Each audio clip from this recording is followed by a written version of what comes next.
Friends,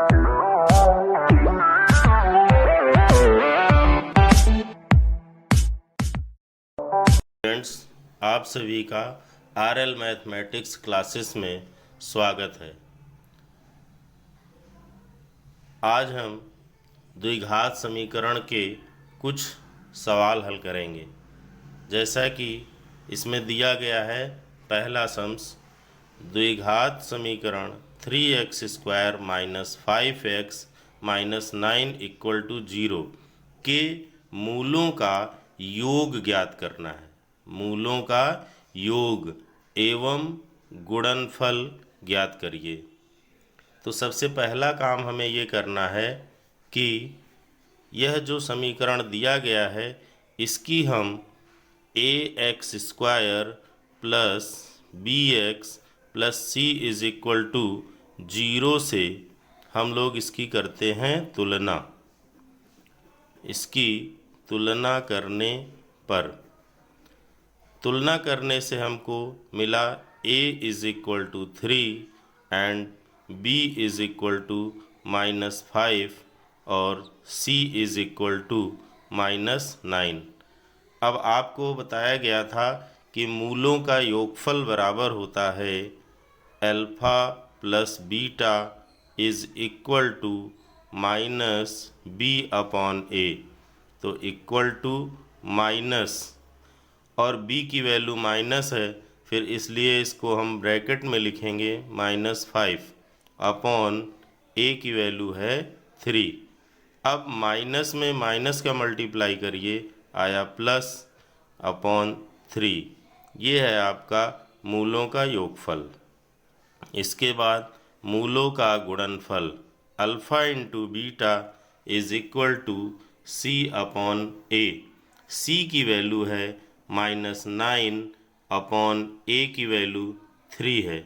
जैसा कि मैंने पिछले वीडियो में बताया था कि दोनों में कॉमन है a, इसमें भी नीचे a है और इसमें भी नीचे a है।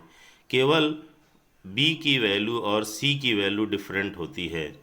तो a की वैल्यू यहाँ भी 3 है, a की वैल्यू यहाँ भी 3 है। अब यह हमारा सिंप्लीफाई हो जाएगा तो इज इक्वल टू आ जाएगा -3।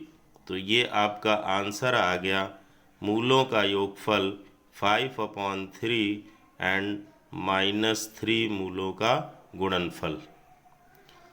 अब इसके बाद हम अगला क्वेश्चन देखते हैं।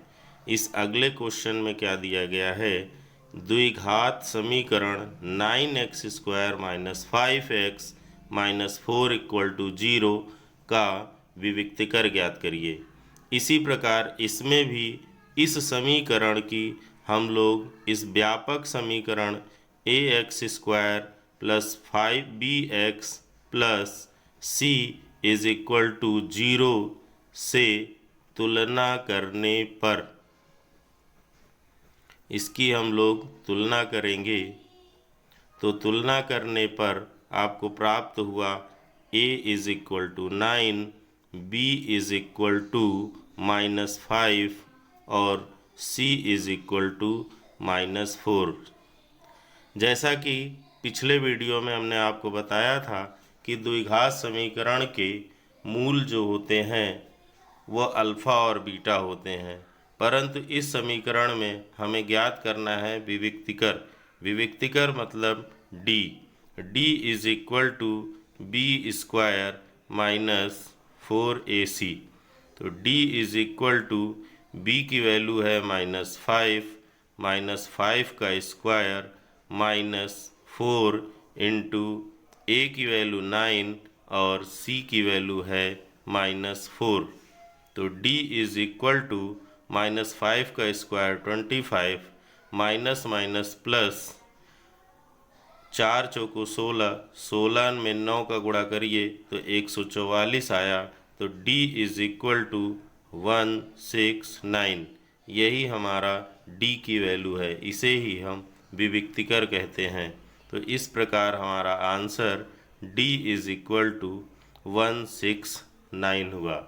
ओके, नेक्स्ट क्वेश्चन है कि वह द्विघात समीकरण ज्ञात करिए, वह द्विघात समीकरण ज्ञात करिए जिसके मूल -4 और 6 हैं।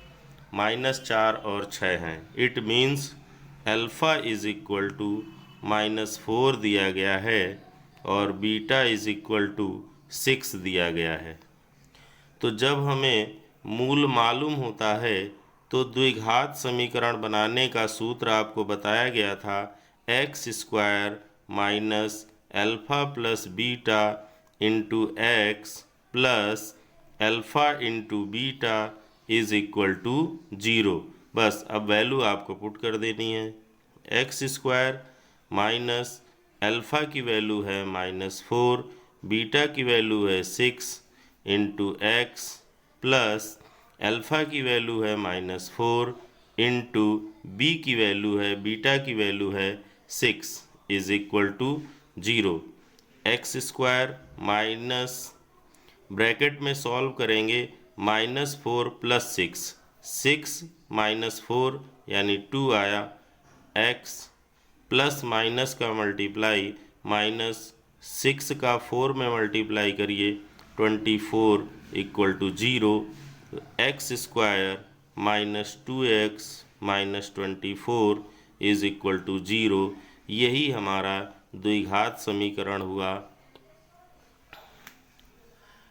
द्विघात समीकरण हो गया answer x² minus 2x minus 24 is equal to 0। अब आगे देखिए, नेक्स्ट क्वेश्चन है क्वेश्चन नंबर 4। क्वेश्चन नंबर 4 आपके सामने है कि ज्ञात करिए कि समीकरण के मूलों की प्रकृति लिखिए। द्विघात समीकरण 4x² minus 3x plus 9 is equal to 0 के मूलों की प्रकृति बताइए। मूलों के प्रकृति निकालने का मतलब है, इसके लिए सबसे पहले हमें विविक्तिकर निकालना पड़ता है। तो विविक्तिकर निकालने के लिए हमें ज़रूरत पड़ेगी a की। तो a की वैल्यू हो गई आपकी 4, b की वैल्यू हो गई -3 एंड c की वैल्यू हो गई 9। अब विविक्तिकर को d कहते हैं और d का फार्मूला है b² minus 4ac। d is equal to b की वैल्यू -3 का स्क्वायर 4 इंटू a है हमारा 4, c है हमारा 9। तो d इज़ इक्वल टू -3 का स्क्वायर प्लस 9 माइनस 4 4 जा 16, 16 9 जा 144। d इज़ इक्वल टू, यहाँ पर 144 डिजिट बड़ा है इसलिए यहाँ पर माइनस का साइन आएगा और इसमें से इसको माइनस कर देते हैं। तो 14 में से 9 माइनस करिए तो 5 3 1। अब यहाँ पर हम ये देख रहे हैं कि d की वैल्यू निगेटिव है। d की वैल्यू निगेटिव है, it means d is less than 0। अतः हम कह सकते हैं कि समीकरण के मूल काल्पनिक होंगे। समीकरण के मूल काल्पनिक होंगे। यही इस क्वेश्चन का आंसर है। अब नेक्स्ट क्वेश्चन देखिए, ज्ञात करिए कि द्विघात समीकरण के मूल वास्तविक हैं या नहीं। वह द्विघात समीकरण आपको दिया गया है 6x² minus x plus 9 equal to 0। तो इसके लिए भी हमें वही ज्ञात करना पड़ेगा, विविक्तिकर। विविक्तिकर से ही हमें पता चलता है कि समीकरण के मूल वास्तविक हैं या नहीं। तो इसके लिए सबसे पहले हमें a इज़ इक्वल टू पता करना पड़ेगा। a की वैल्यू है 6, b की वैल्यू है -1 एंड c की वैल्यू है 9। अब हम इसके लिए विविक्तिकर का फार्मूला लगाते हैं। d is equal to b² minus 4ac। b की वैल्यू है -1 का square minus 4 into 6 into 9। -1 square is 1, minus 4 का गुणा 6 में करिए 4 छंग 24 और 24 का गुणा 9 में करते हैं तो 9 चौक 36, 9 दूनी 18 और 3 21, आपके पास आ गया 216। अब इसको जब आप माइनस करेंगे तो आएगा 215, जो कि निगेटिव वैल्यू है। तो यहाँ पर d इज लेस देन 0 है, अतः समीकरण के मूल वास्तविक नहीं हैं। समीकरण के मूल वास्तविक नहीं हैं। उसका रीज़न आपको बता दिया गया कि यदि d की वैल्यू 0 से कम होती है तो समीकरण के मूल वास्तविक नहीं होते हैं। अब लास्ट क्वेश्चन हम देखते हैं। इसमें कह रहा है कि ज्ञात करिए कि x बराबर 2 दिए गए समीकरण का हल है या नहीं, या इस समीकरण का एक मूल है कि नहीं। तो यदि x इज इक्वल टू 2 दिए गए समीकरण का हल होगा तो यह समीकरण को संतुष्ट करेगा। अतः दिए गए समीकरण में हम x बराबर 2 रखेंगे। तो भाषा लिखेंगे कि यदि x बराबर 2 दिए गए समीकरण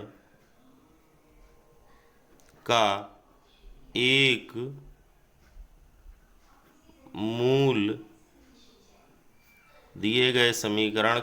मूल है तो वह इस समीकरण को संतुष्ट करेगा। तो अब समीकरण उतारिए, x square plus 7x plus 10 equal to 0। अब दिए गए समीकरण में x बराबर 2 रखना है, तो 2 का square plus 7 into 2 plus 10 equal to 0। तो 2 का स्क्वायर हो गया हमारा 4 प्लस 7 2 जा 14 प्लस 10 इक्वल टू 0। 14 4 18 और 10 28। क्या 28 0 के इक्वल है? नहीं है। 28 0 के इक्वल है? नहीं है। अतः